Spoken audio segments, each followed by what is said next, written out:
On this computer. En this computer lo puse. Bien, ya vimos, voy a hacer un repaso brevemente. Estamos abordando varios problemas de robótica móvil, en particular de navegación autónoma.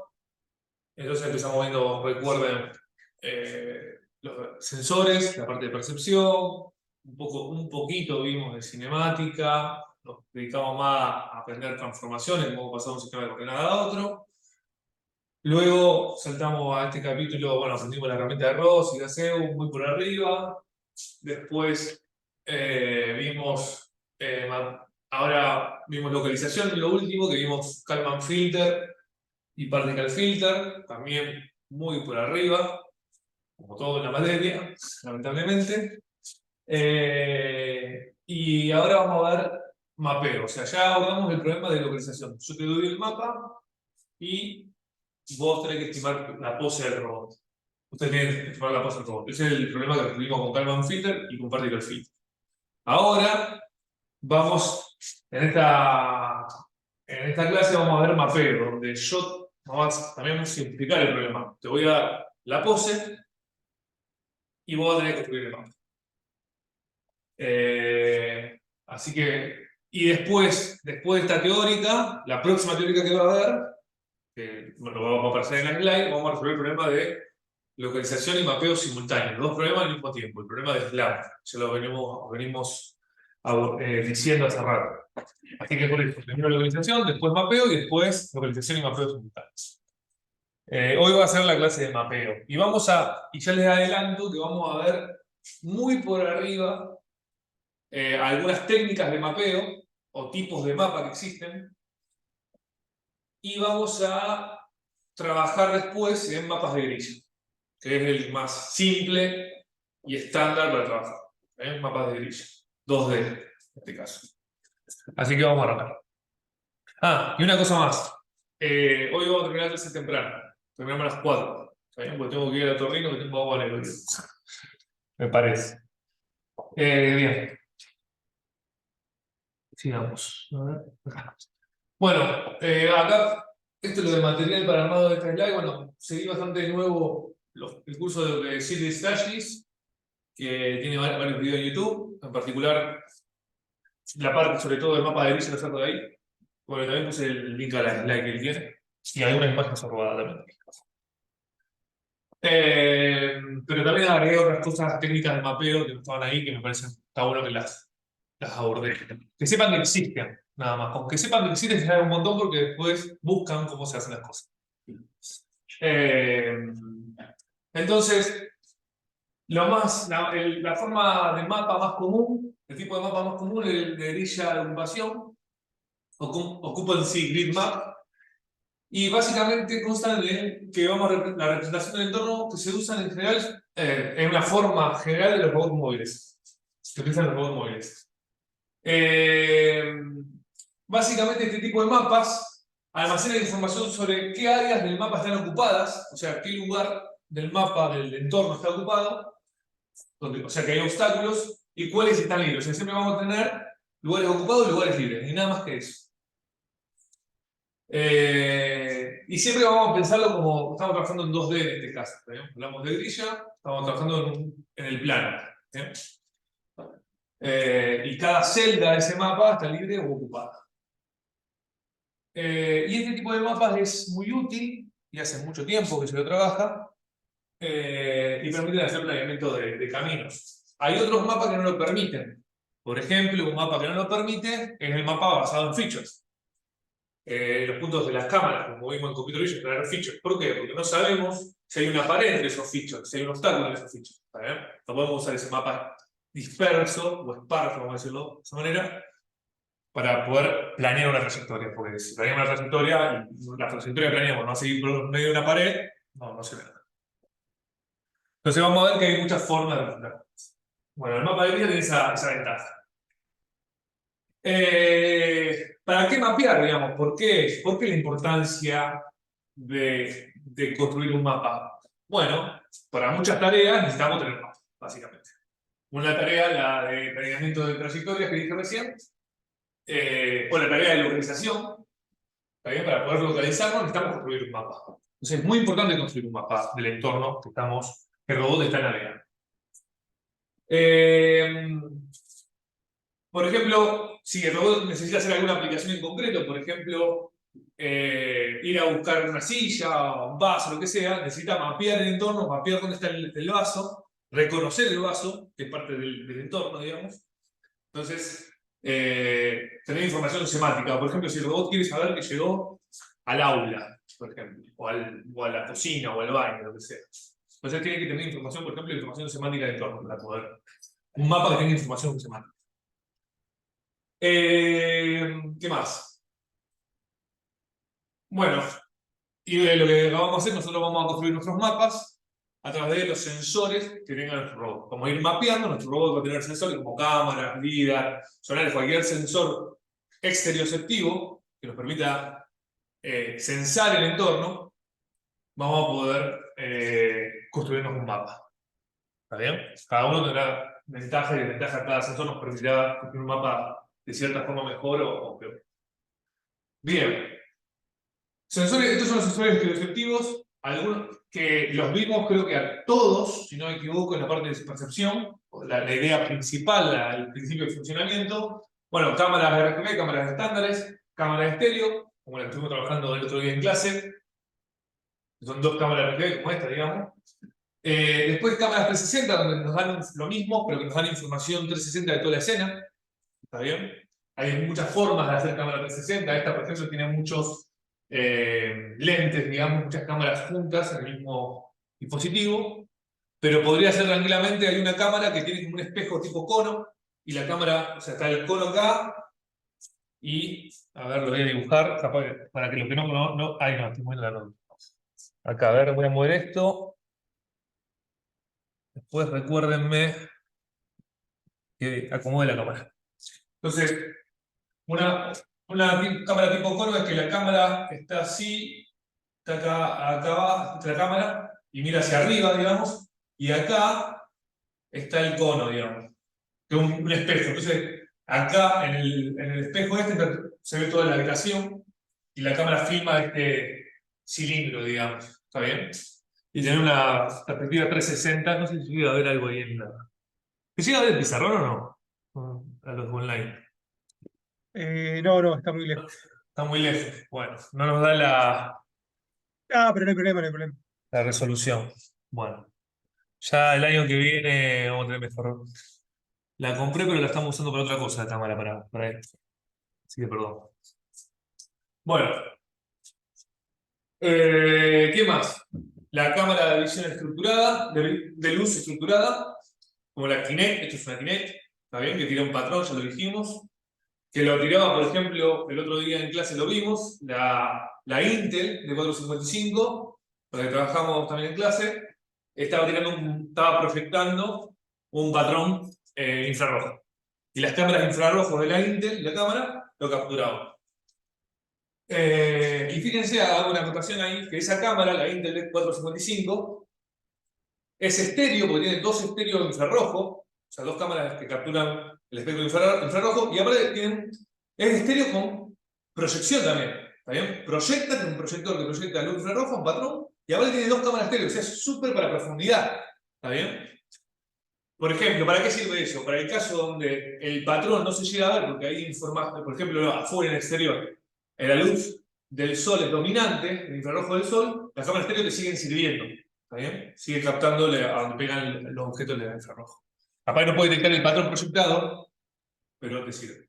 Para indoor te va a servir un montón la proyección, ¿está bien? Por ejemplo, vos le apuntás a una pared sin textura y con el infrarrojo vas a poder ver cómo se deforma y vas a poder saber la distancia que está el objeto, la pared. Hay que con el estéreo solo no puedo. ¿Está bien? Entonces tiene como esa ventaja esa cámara. Bien, me fui un poco lejos de esto.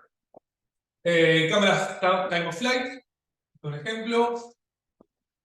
Cámara basada en eventos, digamos. ¿Se acuerda que le habíamos visto un videito de esa tecnología? Nunca trabajé con una de ellas, yo, por lo menos. Vi videos y vi una en vivo, pero no trabajé yo.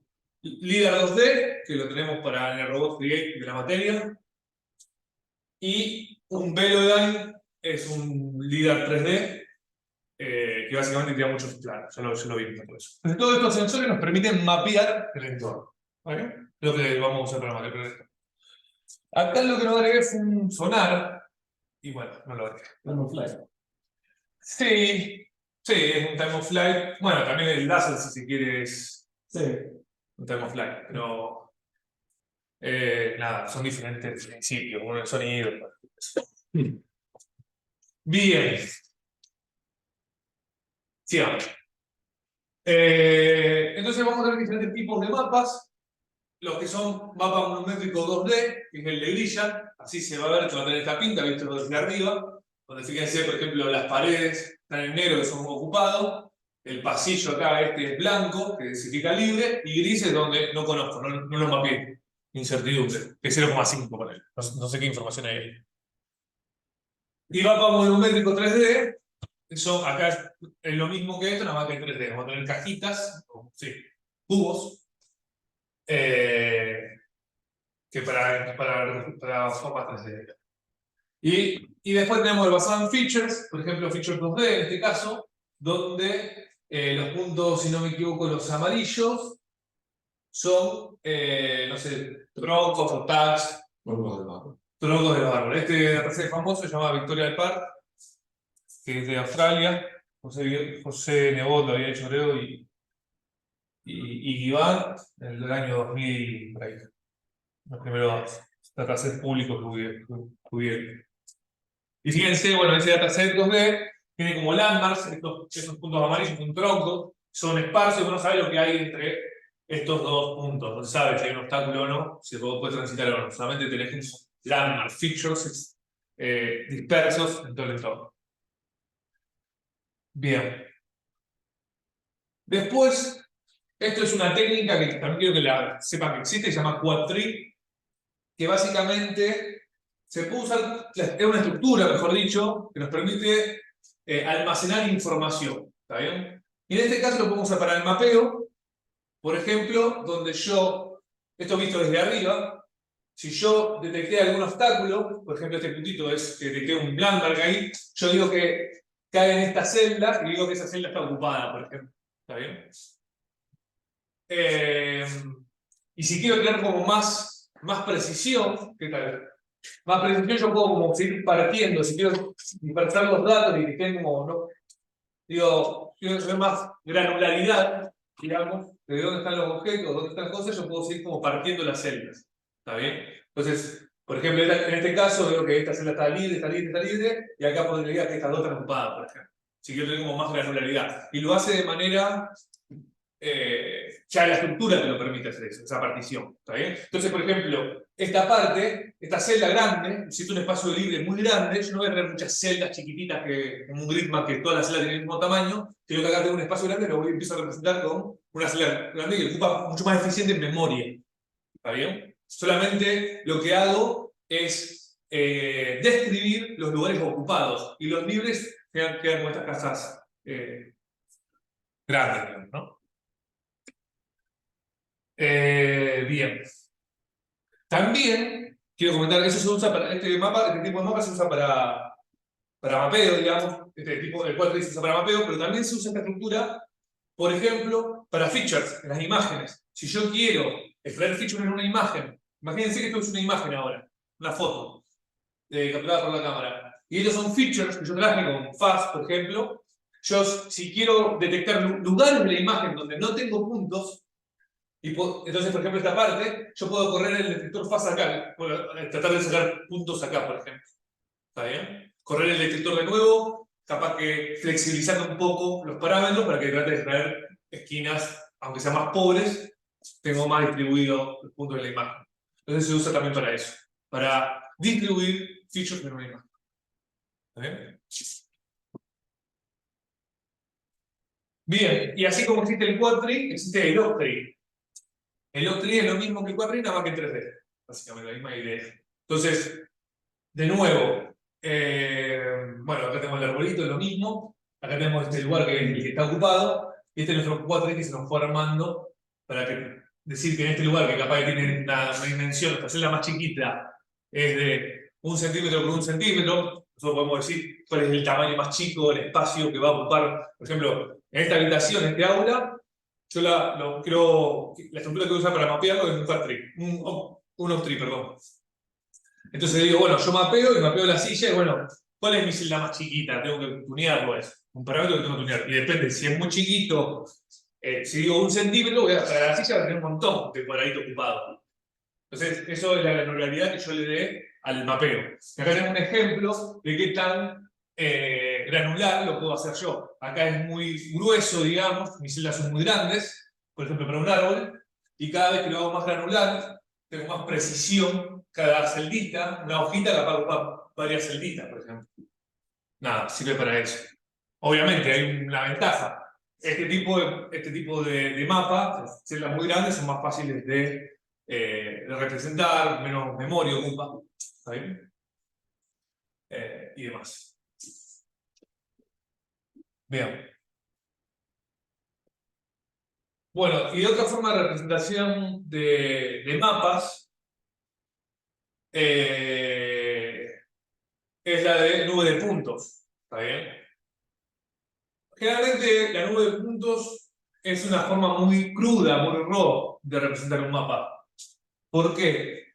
Porque de nuevo, yo no sé, depende de la granularidad que tiene esa nube de puntos, yo no sé qué hay entre los puntos. ¿Está bien? Si bien se ve muy perfecta, muy todo, si yo hago zoom, zoom, zoom, en un momento no sé qué va a haber un momento que no sé qué hay entre esos puntos. Uno lo puede inferir, por supuesto, podemos tener cierta heurística. Pero generalmente este tipo de mapas se lo suele pasar a un mapa de ocupación 3D, por ejemplo, o un octree, por ejemplo. ¿Está bien? Esto, por ejemplo, es con un líder 3D y esto me parece la procedemos. Sí, sí. ¿Está bien? Bien.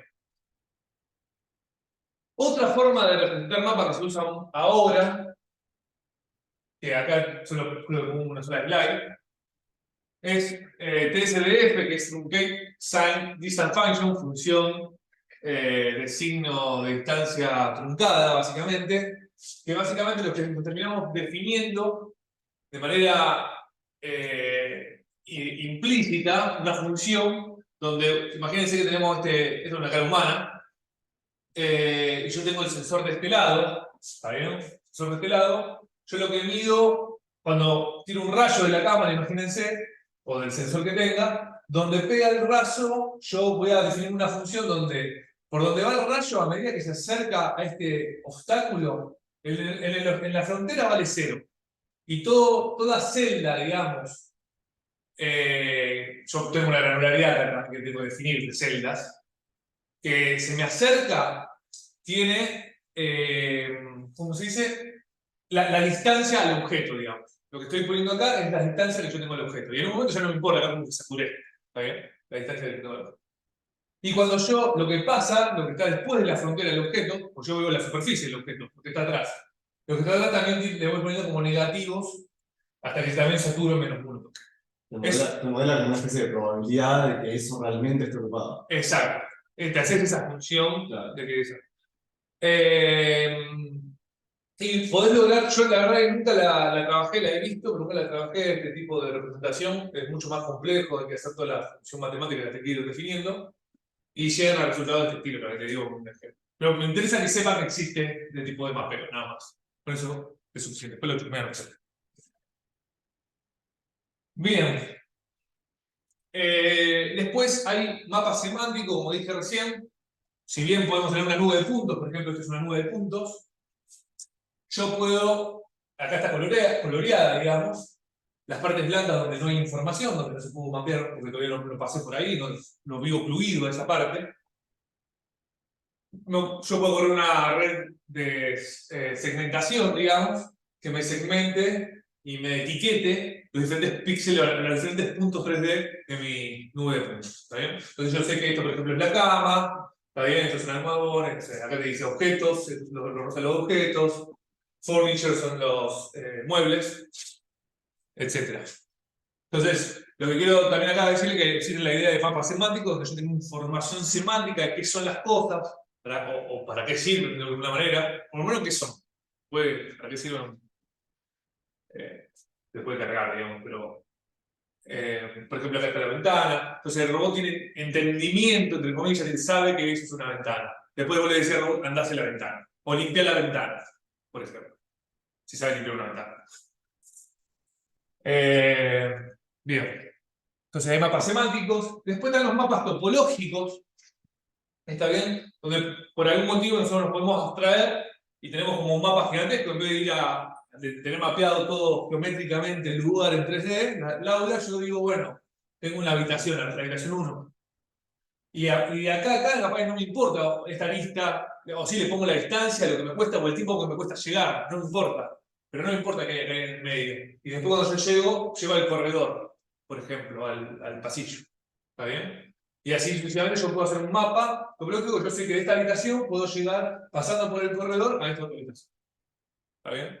Entonces es como una fracción más general, donde no me importa cómo yo represento cada ambiente, cada lugar, sino que yo sé que puedo alcanzarlo ese lugar. De alguna manera lo alcanzo. ¿Está bien? Y yo puedo poner costos acá como un gráfico.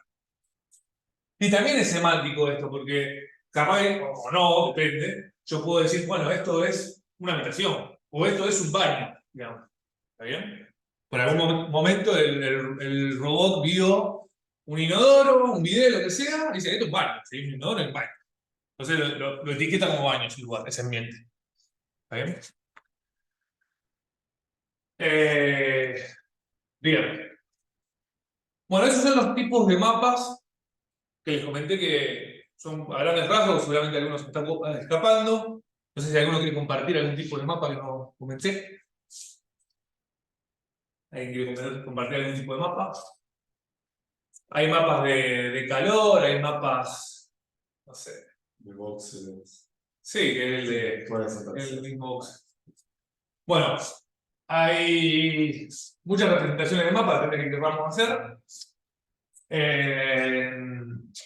Y nada, quería que las conozcan, por arriba. Y ahora vamos a hacerla así como trabajamos con Kalman, con filtro de valle y demás, vamos a trabajar con cuál es el problema probabilístico de estimar un mapa. Estimar un mapa de manera probabilística. Entonces, nosotros lo que vamos a querer hacer es detectar el mapa más probable, vamos a construir un mapa, el mapa más probable, tal que, o sea, maximizar esta probabilidad.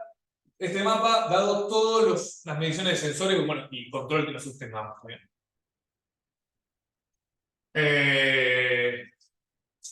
Y nos vamos a ver nuestro mapita. ¿Qué pasa?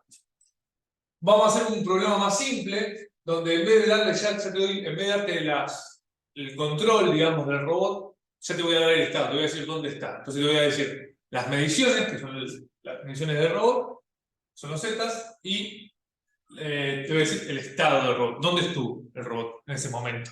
Cuando midió. ¿Está bien? Entonces te voy a dar la posición, la pose del robot y las mediciones que tuvo en ese momento. Y con eso vos decís, yo te doy todo eso, ¿cuál es la probabilidad que tenga este mapa? Que yo allá tenga este mapa. Y lo que comenté acá estamos resolviendo el problema del mapeo, fíjense. Solamente estamos estimando el mapa. Esto es lo que nos interesa tener, el mapa. Como comenté antes, resolver el problema de localización y el problema de mapeo al mismo tiempo va a ser SLAM, y lo vamos a ver en las próximas teóricas. Bien. Para todo esto, toda la derivación matemática, vamos a trabajar con los mapas de grilla, que se los comenté. Y vamos a ver algunas propiedades que tienen estos mapas. Modelan la ocupación del espacio, discretiza el mundo en celdas, ¿está bien? Los mapas de grilla discretizan el mundo en celdas. La estructura de la grilla está fija, ¿está bien? Yo ya te digo, mi grilla va a ser de 10 por 10 metros o por 100 por 100 metros. Se podría cambiar eso, pero vamos a suponer que es fija. Y el tamaño de las celdas también no varía, todas las celdas tienen el mismo tamaño, 10 centímetros por 10 centímetros, por ejemplo. Cada celda solamente puede estar ocupada o libre. ¿Está bien? No hay otro estado como media ocupada o media libre. A lo sumo no está mapeada, ese lugar todavía no ha sido mapeado. Es un modelo no paramétrico, el mapa de grilla, es decir, una celda no está parametrizada como una gaussiana, por ejemplo, sino que está libre o ocupada. No hay un estado probablemente que esté tanto ocupada, no hay una probabilidad de que esté ocupado o esté libre. ¿Bien? El tamaño de los mapas de grilla puede requerir mucha memoria, eso es un problema, depende del tamaño del lugar. Si queremos hacer un lugar muy grande, vamos a hacer muchas celdas, ¿no? En el caso de sobre todo, no requieren un detector de feature específico, es algo bueno. O sea, no vamos a, por ejemplo, si trabajamos con un LIDAR, no vamos a el LIDAR no requiere que detectemos, no sé, columnas, por ejemplo. ¿Está bien? Sino que ya con el LIDAR solo ya tira el rayo y si pasa por arriba de algo, significa que ese lugar está libre, hasta que golpea algo. Cuando golpea, es recién en esa celda donde golpea a 3 metros, no sé dónde diga el LIDAR, ahí va a haber un obstáculo. Y eso significa que todo lo demás está libre. Eso me dice el LIDAR. ¿Está bien? Lo mismo para el sonar. Entonces no tenemos que hacer un procesamiento de la señal. Con la información cruda de la señal ya estamos bien. ¿Está bien? Bien. O por lo menos no requerimos que sea un feature específico. Por ejemplo, en las imágenes también cuando triangulamos features, puedo usar fast, puedo usar OR, lo que yo quiera para detectar los features. No me importa qué feature use, pero que yo pueda triangular de alguna manera. ¿Está bien? Bien. Lo que comenté antes, vamos a representar los occupados de CD como esto es una imagen, el mapa visto desde arriba, negro es ocupado, blanco es libre y gris es no tengo información. Un lugar que no conoces. ¿Está bien? Pero lo importante, ahora vamos a ver algunas suposiciones que hace el ocupado de CD. O sea, aparte de algunas que comenté recién. Vamos a ver que hay algunas suposiciones que tenemos que saber.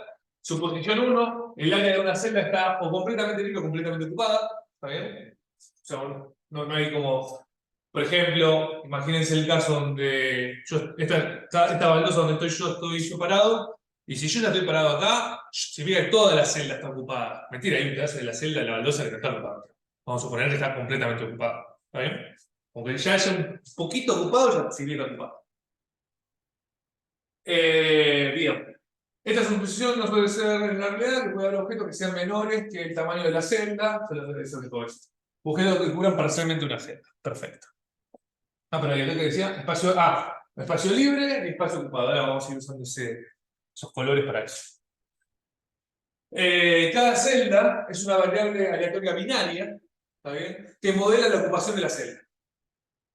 La celda está ocupada, la probabilidad de que la celda I, M de mapa, I en la celda I del mapa, o sea, la probabilidad de que la celda I esté ocupada significa es igual a 1 cuando está ocupada. Cuando está libre es 0, la probabilidad de esa celda. Y vamos a representar que la probabilidad de la celda I que esté ocupada es igual a 0,5, significa que no tenemos información. ¿Está bien? Bien. Entonces acá la probabilidad de esta celda me da 1 y la probabilidad de esta celda que es libre me da 0. La probabilidad que esté, siempre hablamos positivo, la probabilidad que esté ocupada. Cada celda es una variable aleatoria binaria que modela la ocupación de la celda. Notación, la probabilidad de que la celda esté ocupada la anotamos de esta manera. O sea, nosotros usamos esta manera, pero lo podemos pensar de estas otras maneras. Por ejemplo, la probabilidad que la celda I sea el estado ocupado, puede ser una variable aleatoria binaria, puede tener dos estados, digamos, dos valores. Es la probabilidad de otra forma, la probabilidad que esté ocupada la celda I. Se puede leer de esta manera. Nosotros vamos a hacer esto. Lo leemos de esa manera. Y lo podemos hacer también de esta manera, la inversa, ¿no? Que la probabilidad de que la celda esté libre, de esta manera, que también es la inversa, ¿no? De 1 menos la probabilidad de que esa celda esté ocupada. Esté libre es de 1 menos la probabilidad de que esté ocupada. Y nosotros lo podemos notar de esta manera. Este no es el not, la probabilidad de que no esté ocupada, o sea que esté libre. Todo eso lo dan en mecánica lógica y todo eso, sí. Sí, es la lógica. Proposicional y todo eso, no. Not, no sé. Sí, sí. El and, el or, todo eso, sí. Yo igual, no sé. Lo sabes. Okay. Bueno. Bien, otra cosa, vamos a suponer en este tema que el mundo es estático. No tenemos objetos dinámicos que van a ir cambiando la propiedad de la celda. ¿Está bien? Suponemos eso, una suposición fuerte, eso no pasa en el mundo real. Se trae una persona y esa persona te ocupa esa celda y te se va, por ejemplo. Entonces, una vez que la celda está ocupada, está siempre ocupada, una vez que la celda está libre, está siempre libre. ¿Está bien? Una suposición muy fuerte. Eso. Esa es otra suposición con la que vamos a trabajar hoy, digamos. Las celdas, las variables de electrones son independientes entre sí. O sea, no hay dependencia entre las celdas. Que esta celda esté ocupada no tiene nada que ver con que esta celda esté ocupada. Eso también es muy fuerte, eso es mentira en la vida real. Obviamente cuando hay una pared, entonces si tengo esta celda ocupada, lo más probable es que la de al lado también esté ocupada. ¿Está bien?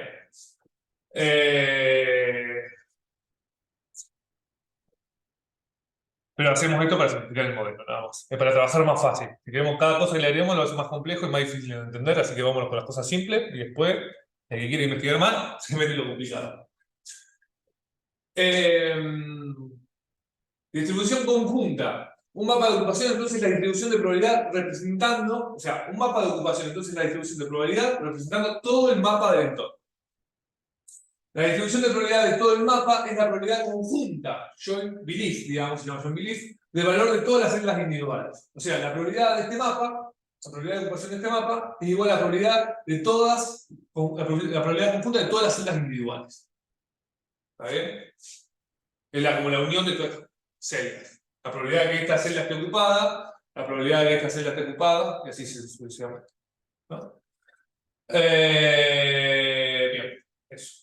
La coma significa and en probabilidad en esa notación. Bien.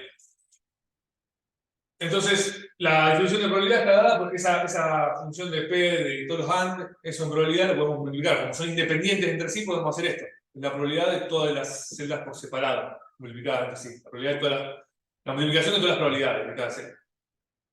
¿Está bien? Eso nos va a dar la probabilidad del mapa. De ocupación del mapa. La probabilidad de ocupación del mapa sería de todo el mapa.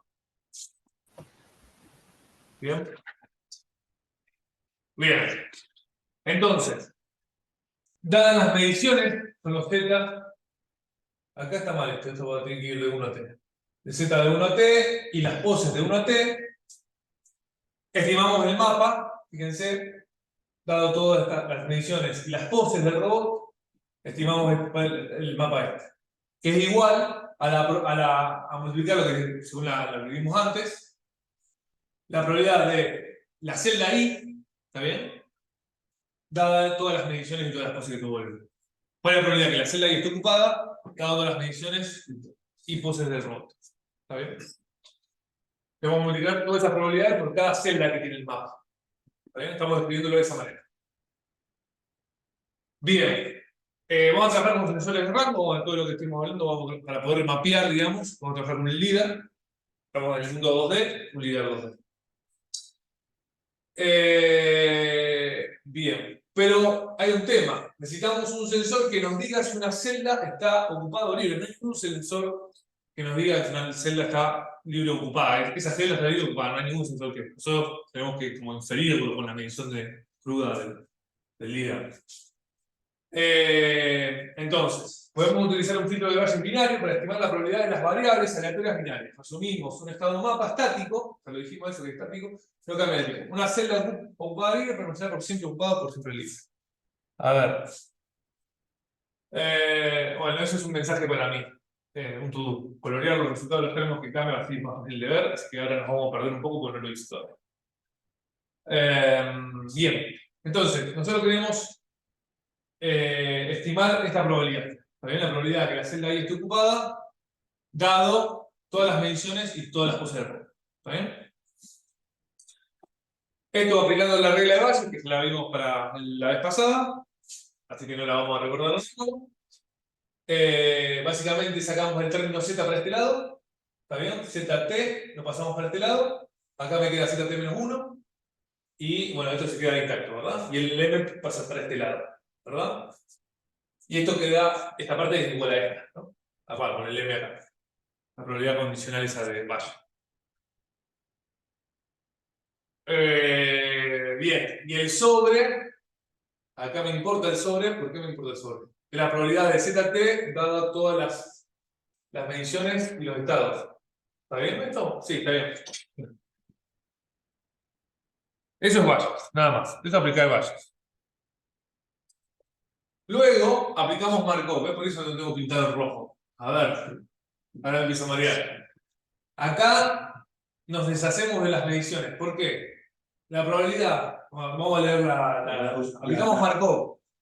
Que la medición actual no depende de las mediciones anteriores. Una vez La que- medición actual no depende de la medición anterior, estoy de acuerdo. Lo podemos mostrar. Bien. Y la otra no tocó más nada. Y no, Perfecto. Está bien. Ah, sí, sí, te olvidas del X en T. Te olvidás del X En el segundo. en este. término, claro. Esto porque la probabilidad de la celda y depende de las mediciones. Ah, porque claro, tenés mediciones de 1 a T menos 1 y tenés poses de 1 a T. Te olvidás de la pose T porque no te coincide con ninguna medición. No tenés una medición No tengo una medición asociada. Ah, y esto, bueno, lo dice acá, el XT me lo puedo. En realidad, eso es útil igual, el XT. ¿Por qué? Porque si está el robot, a ver, si está el robot ahí arriba de la celda, Ah, claro, claro. el estado de dónde está el robot me diría si esa celda está libre o ocupada, ¿verdad? Claro. Pero si está pero si está el robot arriba de la celda está libre. Porque si no, el robot no puede estar arriba. Claro. Que no puede estar arriba. Entonces no nos da información. ¿Eh? ¿Digo bien? O sea, si nos da información, Claro, tenés información de que estaría allí, pero. te da información y estaría libre. Si está el robot. Ahora lo cuento eso. Esto es saber mi posición en el instante no me va a servir para tener una celda libre ocupada. El único caso donde esto puede servir la práctica es si el robot se encuentra sobre esa celda. Está bien. Ahí está bien. Si el robot está ahí, yo sé que está libre, quiero decir. Claro, pero es un caso aparte. Es un caso muy excepcional. Bien, así que perdemos, por simplificación, eso. Bien, aplicamos valles nuevamente, pero ahora lo aplicamos acá. Así que fíjense.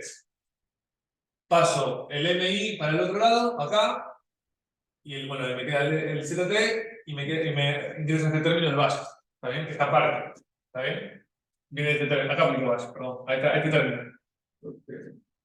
Entonces me queda ZT XT y la probabilidad de el M de que la celda ahí esté ocupada, dado el estado T. ¿Qué pasa con todo el otro X? Eh, Tenías X del 1 al T. Son preguntas que jamás te dan respuesta. No sé. A ver. Capaz que me lo morfé o pasó algo. Lo teníamos antes, ¿no? Sí. Sí, está ahí arriba. Pero pensaba. La probabilidad de solamente. Ahí. ¿Por qué me decís de las poses anteriores? Me comí un Está par. bien, porque no, está bien, cuando pasás el ZT es como Markov de vuelta. No, bueno, no sé si pero es independiente la medición. O sea Z. que la probabilidad de que esta celda esté ocupada solamente depende de mi estado actual y de la misión actual. O sea, solo tenés la medición actual. Porque solo tenés ZT, ¿no? Sí. Entonces, los X del 1 Ah, de nuevo, claro, no me importa. no te dan información. Claro. Claro. Está bien. Y eso gracias a que existe Markov, porque si no, sí, el ZT. Digo, el MI sí depende de los X, pero bueno, es lo mismo. Exacto. Pero No, por eso con Markov, como asumo Markov, independencia de Markov. ¿No? No dependo de dónde estuve. No, asumí independencia, no Markov. Independencia entre ZT y X de 1 de 1 a N1. Claro. Independencia. Bien. Bueno, acá en realidad hay doble paso, no nada más de la base, sino también aplico esa independencia. Y todo lo demás se mantiene igual toda esta parte. Acá luego aplico independencia. Pará, acá no aplico independencia. Es lo mismo acá lo aplico. La probabilidad de que la celda ahí esté ocupada, dada mi pose actual, es lo que dije. No contemplamos el caso donde yo pueda estar arriba de la celda esa. No me importa el estado del robot, no me va a decir nada el estado del robot sobre una celda, digamos. Lo cual no es verdadero, pero lo podemos considerar dramático hacer esta suposición. Bien.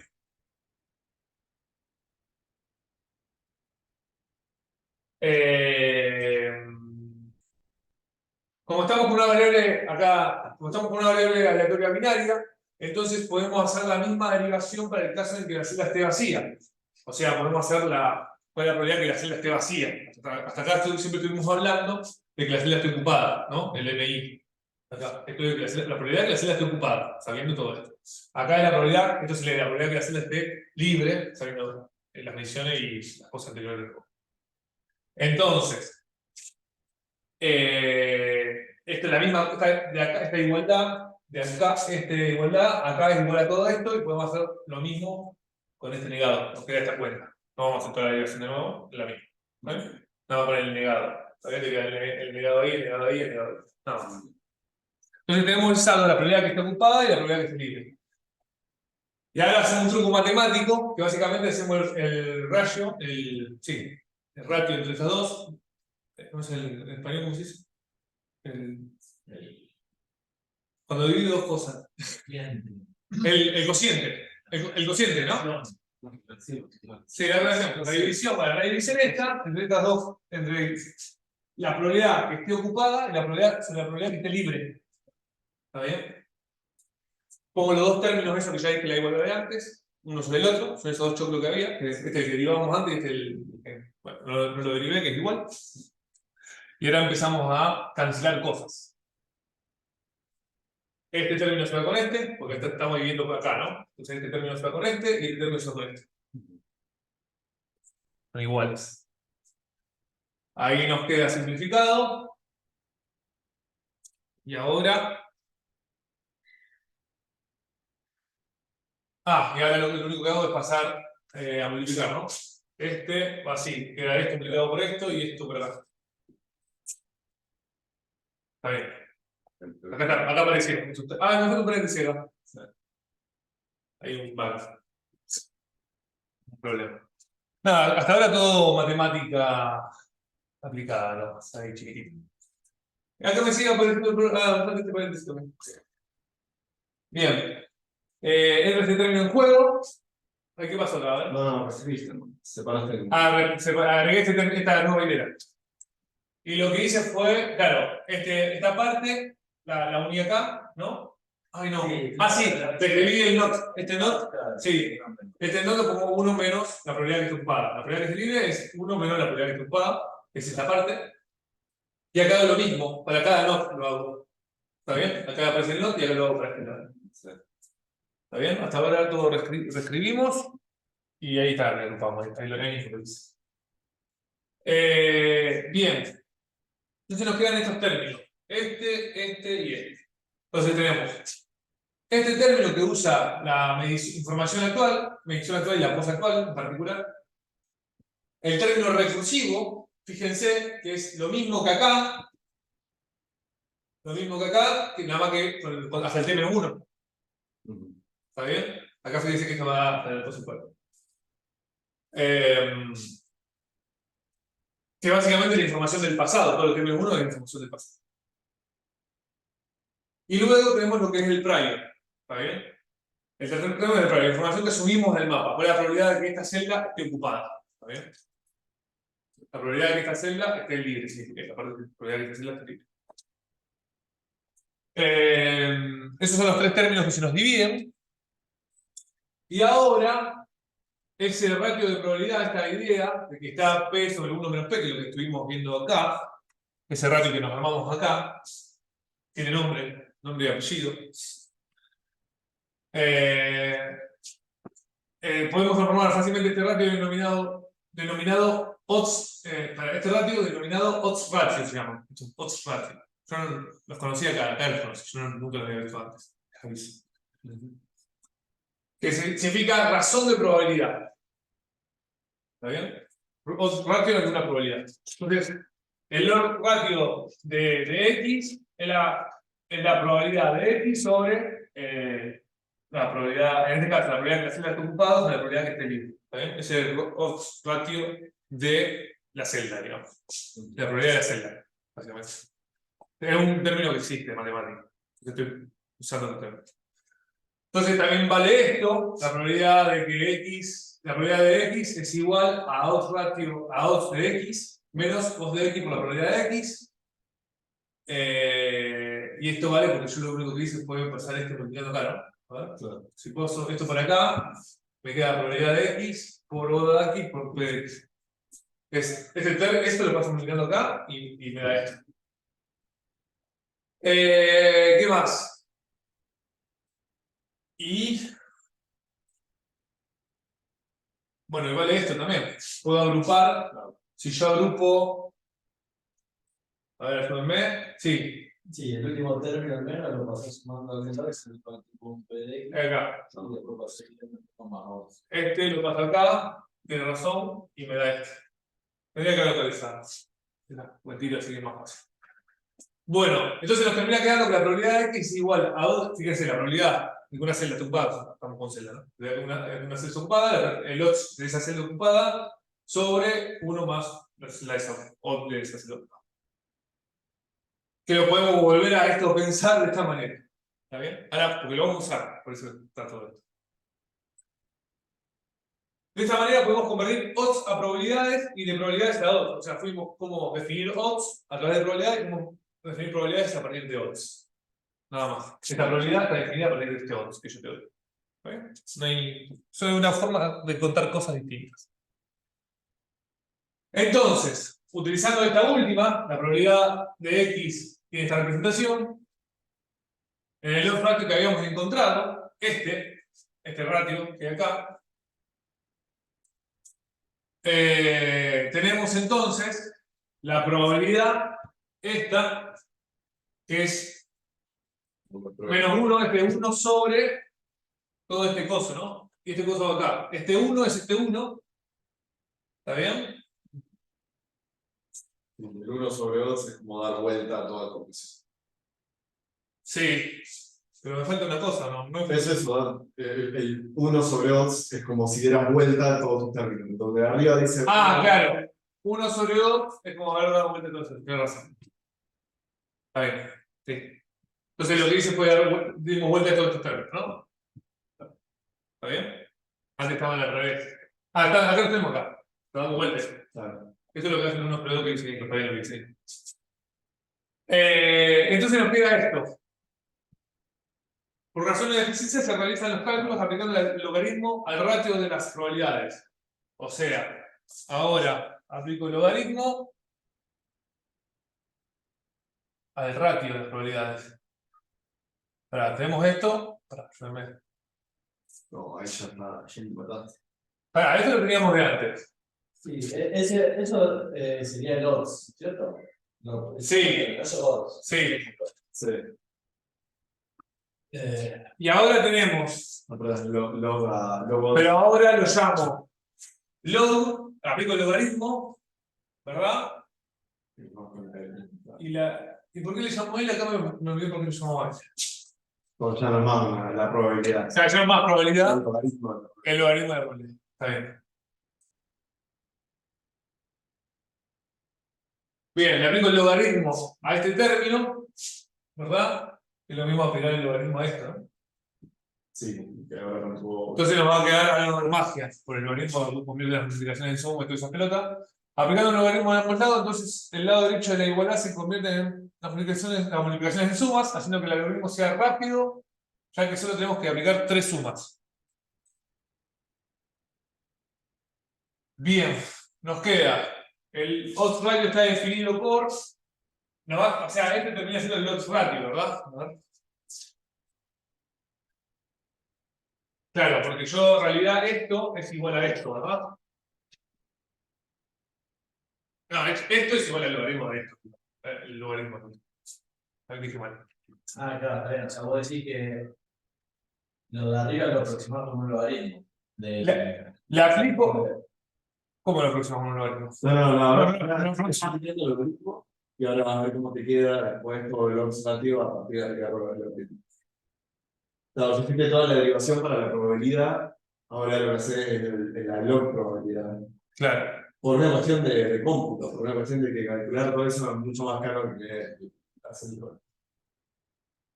Sí, porque Claro. se da cuenta, se nota después. Bien. En computación es re común aplicar logaritmos a todo lo que se ve. Sobre todo porque las funciones crecientes, cuando las funciones son crecientes, Está bueno. tú le aplicas logaritmo y se lo transforma en algo creciente, sigue siendo creciente. No importa. Solo tengo que comparar cosas. Entonces, si le aplicas logaritmo, te transforma todas las multiplicaciones en suma y de repente comparas dos cosas que son más grandes o más chicas. Hacer un logaritmo es más fácil que multiplicar cosas. Sí. Sí. Oh. Bueno, de hecho no estoy tan seguro, creo que sí, no estoy tan Sí. Bueno. Entonces nos queda el logaritmo de la probabilidad está definido por igual, es igual al logaritmo de la probabilidad, o sea, el ratio 2, es esto el ratio 2, ¿verdad? El logaritmo del ratio 2. Podemos despejar la probabilidad, despejamos la probabilidad y nos queda el exponencial del este. ¿Por qué me queda exponencial? ¿Está bien esto? Cuando despejaba el logaritmo. Sí. Este se me va a parar. Lo primero que hacía es pasar. Ah, claro, primero pasa acá, tenés razón. Sí, gracias. Paso el. Está bien. Bien.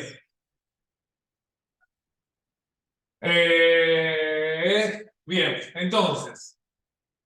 El logaritmo de LOL, ¿qué es esto? Fíjense que lo podemos pensar con estos tres términos. A ver, porque ¿cómo llegamos ahí? Ahí me lo salté. Me pasó de acá, de ahí, ¿no? Sí. De esto, o sea, yo pongo esto acá adentro, ¿verdad? Las multiplicaciones se van a sumar. Y fíjense que tenemos el término recursivo. ¿Te acuerdan que esta es la parte que era recursiva? Sí. Y este dependía nada más del z y del x, ¿verdad? Vamos a volver para atrás, me tengo que agregar esa.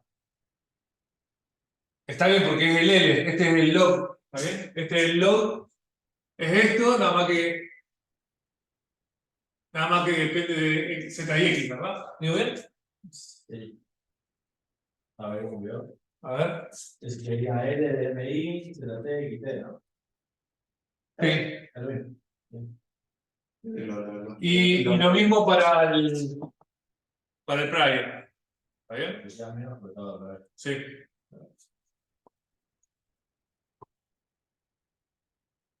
Le queda menos porque está. Sí. Ajá. Bien. Bien.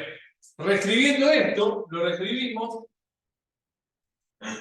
y nos queda que el logaritmo, que el L este, digamos, lo reescribimos y lo ponemos así. En el instante t de la celda I, ¿está bien? Lo escribimos de esa manera, en esa notación. Que básicamente el logaritmo del log de la probabilidad de que esa celda esté ocupada, se le dé un quilombo, es igual al el Inverse Sensor Model, el modelo de sensor inverso, se llama así, el modelo de sensor inverso, ayúdenme, este es el término recursivo, que es este de acá, que este es el término actual, que es el término recursivo, y este es el Inverse Sensor Model, que básicamente depende de la celda I, de la medición actual y del estado actual. También tenemos esta función. Y esto es lo que nos va a dar el sensor nuestro, nos va a dar esto. Esta tenemos que poder definir nosotros, de alguna manera. Y el L0 es el prior, es la información que yo ya tengo sobre el mapa. ¿Está bien? Entonces, el valor de la celda I en el instante t se actualiza con la suma de todos los Inverse Sensor Model, término que depende de mi observación actual, yo le dije, depende de mi observación actual, y el valor anterior que tenía la celda I, menos el prior de información. El valor anterior que tenía la celda I, ¿por qué dice El LSM. ¿Cómo, perdón? Ah, no. Y el valor anterior, claro, la suma, se actualiza con la suma del Inverse Sensor Model, término que depende de mi observación actual. Y el valor anterior que tenía la celda I, que es este valor que yo tengo, el valor que yo tengo en la celda, yo imagino ya pasé por ahí. Ya tiene la probabilidad de que esa celda esté ocupada, ya la tengo. Claro. ¿Está bien? Yo vuelvo a censar Ah, esa celda antes, imagínate. Y el prior es constante. O sea, si suponemos que no conoces nada, 0,5, Claro, tu prior siempre sería Sí. 0, sería siempre 0,5. sí, o puede ser que vos tenés información de esa celda, sí. a priori, sobre esa celda. Claro. Sobre, Pero vos sí. capaz de conocer ciertas partes del mapa o cosas así. Lo pones ahí, en ese término. Bien, lo importante de esta parte, esta función, o sea que básicamente dependemos de lo que era la celda antes que yo la vuelva a censar. ¿Está bien? Claro. Esto lo estoy censando, esto es la medición de ahora. El láser mide ahora esa celda. ¿Está bien? La probabilidad de que esté ocupada con esa celda. Pero, o sea, yo tengo que actualizar esa celda con la medición actual y con el valor que tenía esa celda antes. Y con el prior que yo tuviese sobre esa celda. ¿Está bien? Más o menos. Sí, porque el abrió el sensor y no te actualiza el mapa, ¿no? Sí, sería. Sí. Si el sensor en un momento te pidió algo, viene midiendo que está. Claro, porque vos estás censando. Tienes algo, pero no necesita nada, probablemente Claro, por supuesto. Vos vas sumando con las probabilidades de que esté ocupada esa O celda. sea, eso contempla que cuanto más tiempo vos estás detectando una celda vacía, más probable que esté vacía. Sería, o es solamente el último paso anterior. Claro, lo que va a terminar sucediendo es lo que vos decís. Mientras más yo siento que esa celda está ocupada, en un momento satura. Es como que eso va a darle más. Exacto, sí, pero satura igual. En el momento dice, la probabilidad de que esa celda esté 100% que está ocupada. Va a pasar eso. No, sí, pero también. Pero si vos ahora empezás a censar de que esa celda está libre, podríamos hacerlo. Claro. ¿Cuánto tiempo necesitas para que pase a ser libre? Sí, ese es el problema, sí. Tenés como montar mediciones o algo así, sí. Claro. Sí. Eso va a pasar. El problema todo el tiempo. Bueno, te lo va a resolver esa cuenta, ¿no? Vos tenés que medir muchas veces y depende de cómo termina el ruido de tu sensor, va a depender del ruido de tu sensor también. Pues si tu sensor es medio. Si vos tenés mucha certeza que está ocupada y lo sensás con un sensor que no sé, o sea, no importa cómo ya esté ocupada. Pero tu sensor es más o menos pobre, digamos, Sí, ¿no? pero- Bueno, va a demorar más. Es muy bueno también para mapas dinámicos, ¿no? Donde por ahí te pueden sacar un objeto. Claro, el objeto dinámico, digamos. Si vos podés ir cambiando, actualizando todos los hilos del mapa. Sí. Eso está mucho. Claro. Permite eso. Bien. Sigamos. ¿Qué puse acá? Perdón. No sé qué puse acá. Explicar mejor. Está loco para mí. Explicar mejor Inverse Sensor Model y Forward. Forward Sensor Model. A ver, lo voy a leer solamente porque no me acuerdo qué puse. No lo hice, evidentemente, esta tarea. El algoritmo ocupa el Grid Mapper y requiere un modelo Marginalized Inverse Measurement Model. Estamos en el modelo inverso del sensor. O sea, nuestro sensor nos tiene que decir cuál es la probabilidad de que la celda esté ocupada, dada la pose del robot y la medición que yo tengo. ¿Está bien? Esta probabilidad se llama inversa, ya que razona de efectos a causa. O sea, yo sé de efectos a causa. A causa. O sea, El efecto es que esté ocupada. Las causas serían las mediciones. las mediciones que yo tengo, ¿verdad? Claro. Proporciona información sobre el mundo condicionada a una medida provocada sobre este mundo. Los inverse models se utilizan a menudo en situaciones en las que las medidas son más complejas, o sea que las mediciones son más complejas que el estado binario. El estado binario acá, que la celda esté. O sea, ¿cuándo se usa este inverse model? La probabilidad de que esté ocupado o libre. Es que es mucho más simple decir que la probabilidad de esté ocupado o libre que la medición en sí misma de cómo la vamos a trabajar a la medición. Acá viene un ejemplo. Un ejemplo de tal situación es el problema de estimar si una puerta está cerrada o no, a partir de imágenes de una cámara. El estado, la puerta puede estar cerrada o abierta. Ese es el estado de la puerta. Es mucho más simple de representar que con una medición, una cámara que me diga si la puerta está abierta o cerrada. ¿Está bien? La medición es mucho más trabajosa. Entonces, acá el estado es extremadamente simple, pero el espacio de todas las mediciones es enorme. ¿Está bien? Como que yo tengo muchas formas muchas imágenes que me representan puertas libres u ocupadas. No sé si me explico. Tengo muchas formas de medir eso, de que una puerta esté libre u ocupada. O por ahí. Me gusta más la del láser, digamos. Si vos querés detectar si está ocupado en una celda, digamos, no podés recorrer todo el estado de espacio del láser que te da 0,1 metros, 0,2 metros, 0,3 metros, 0,4 metros. Entonces es el espacio de todos los láseres posibles. Digamos, Sí. mucho más fácil razonar en la celda X, la celda Y, digamos. Claro. Es decir, la celda Y o está ocupada o está libre. Digamos, no hay otro. Sí. No tengo que pensar en la medición, No tengo que pensar en todo el espacio de en medición. todo el alcance que tenga el láser, el Claro. rango del láser. Claro. Sí. Claro, la forma sería decirlo de otra manera, es si yo tomo la distancia tanto, Claro. el láser, para la distancia tanto, Claro. la celda en la que está el láser, ¿está libre o ocupada por la Claro, distancia? mucho Para la más. distancia tanto, ¿está libre o ocupada? Así, esa es la forma. Claro. O sea, la forma de verla desde el punto de vista de la medición del láser. Claro. ¿Está bien? Bien. Entonces es más fácil leer entonces una función que calcule la probabilidad de que una puerta esté cerrada a partir de una imagen que describir la distribución de probabilidad de todas las imágenes que muestran una puerta cerrada. Y esto lo hace con Porter. Esto lo saqué del libro. En otras palabras, es más fácil implementar un modelo de sensor inverso que uno directo. Se llama. Que el directo se llama Forward Measurement Model. Porque tal vez el claro que es contestar. Bien. Sí, eso es. Sí, todo bien me parece. Sí, perdón. Sí.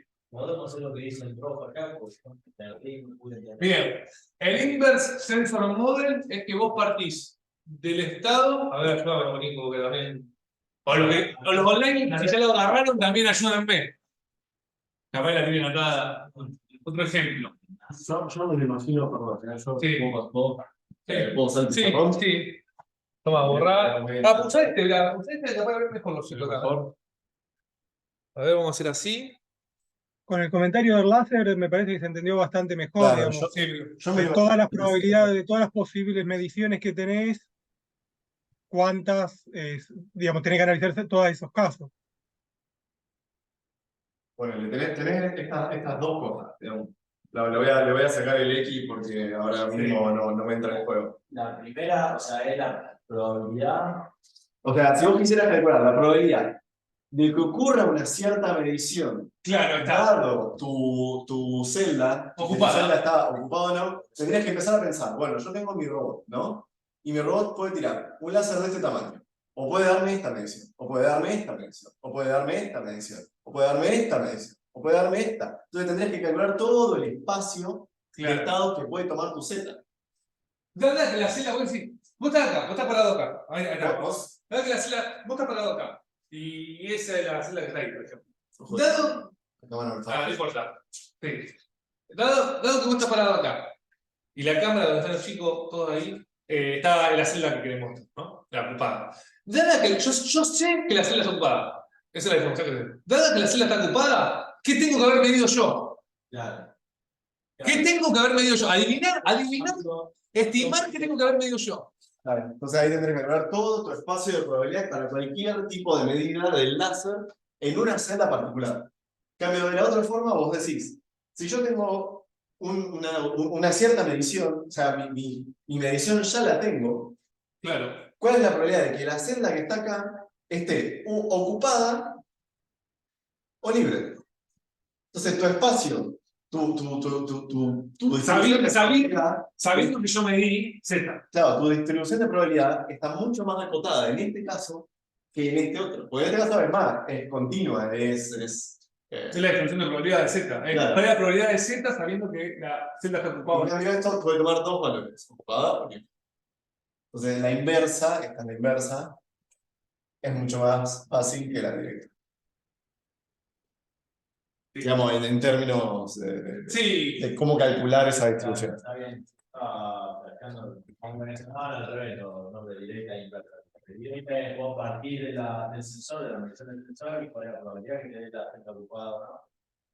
Y la inversa iba a ser como al revés. Que todavía Claro, entendés no. qué hacer, pero claro. Pero inversa es esto. Así que la inversa, vos Bueno. copias la medición de tu sensor y te Claro, la probabilidad. exacto, sí. O sea, como que visto desde el mapa. inversa. Exacto, es desde el mapa, Desde el mapa, no desde no desde el sensor. Claro. Pero se llama Inverse Sensor Model. No sé por qué. Sí, no, sabes, supongo que depende de dónde metes la. Sí. Lo que estás estudiando. Acá estamos haciendo mapping, así que. Bien. Bueno, volvemos a la. Ya volvimos acá. Perfecto. Entonces, el algoritmo de mapeo de ocupación, o sea, el algoritmo de mapeo, sería, a ver, ayúdenme, dado todo mi mapa, o sea, todo el mapa que yo mapeé antes, ¿verdad? Todas las probabilidades que yo tengo sobre toda mi grilla del mapa, hasta el instante anterior, más mi pose actual y mi medición actual, o sea, ya tengo recursivamente todo lo anterior, itero sobre todas las celdas, sobre cada celda, y me fijo si esa celda la estoy observando, porque hay celdas que no la voy a poder observar. Yo estoy mirando para aquel lado, mi láser nada mide para aquel lado, yo no estoy viendo la celda de atrás. Yo solamente voy a actualizar las celdas que veo, no las que no veo. Que no veo quedan igual. Entonces, solamente la que estoy observando y la voy a actualizar con la forma que dijimos. Con la del sensor nuestro, el Inverse Sensor Model, la probabilidad que la celda esta esté ocupada, todo lo que dijimos recién, por más la probabilidad, el estado que tenía antes la celda, que estaba ocupada, menos el prior que se no. Y si no, bueno, eso lo hago si la veo la celda. Si no la hago, la mantengo igual.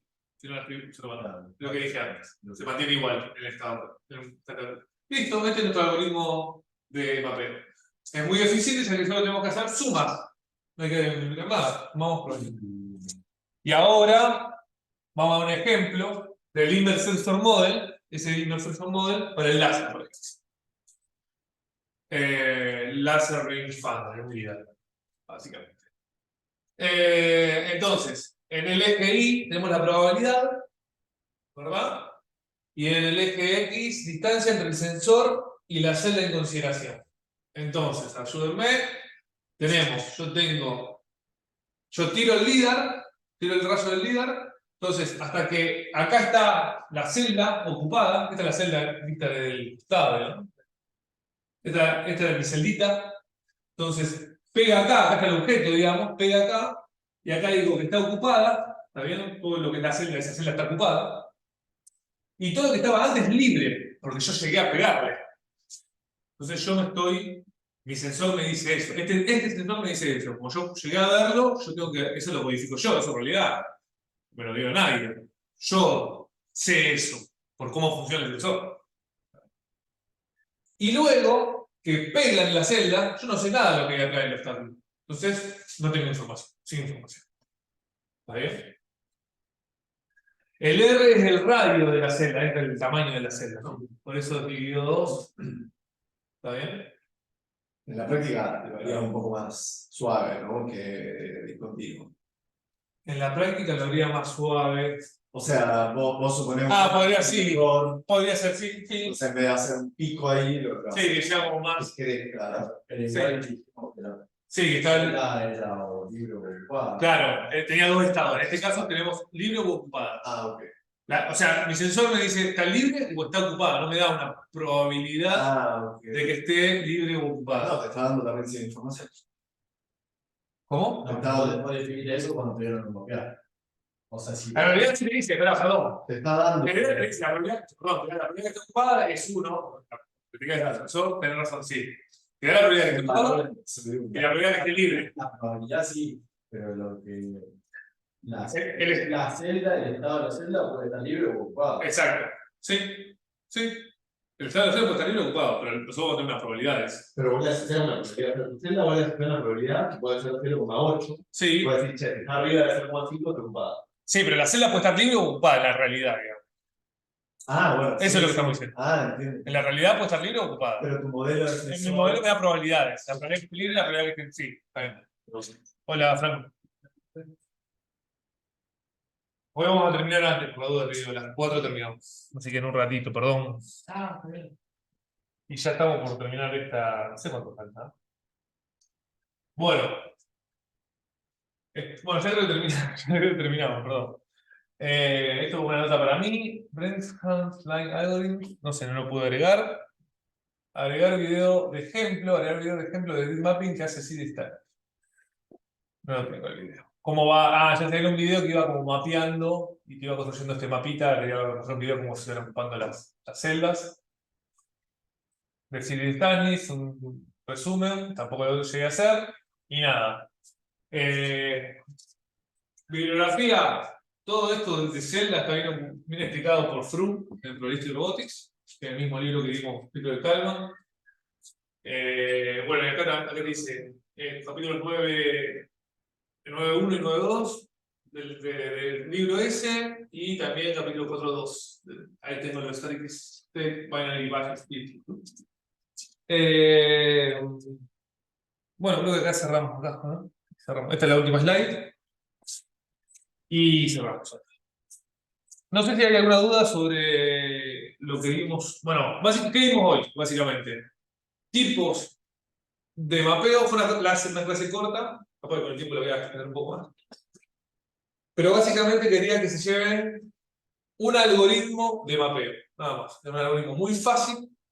Al construir un mapa de grilla de celdas libres y ocupadas. Simple. Se puede hacer mucho más complejo y demás. Y luego, capaz que lo usamos después, no sé si lo usamos este algoritmo, en el trabajo práctico cuadro, me parece que no. Pero bueno. En el final vamos a usar el trabajo final. El trabajo final, hay que ver cómo vamos a hacer la dinámica que vamos a hacer el trabajo final. El año pasado era elección, y me parece que estaría bueno. Me gustaría que lo pensemos entre todos, algo que sea un compromiso que tenga sentido, que no se estire un montón el trabajo final, pero que les sirva a ustedes en cada uno de los chicos que están haciendo doctorado, y los chicos de grado, que no sea algo que nos mate. Entonces tenemos que encontrar un punto de equilibrio. No hace falta que todos hagan el mismo trabajo, quiero decir, también. Bueno, voy a cortar la grabación y vamos a seguir lo que queda de clase.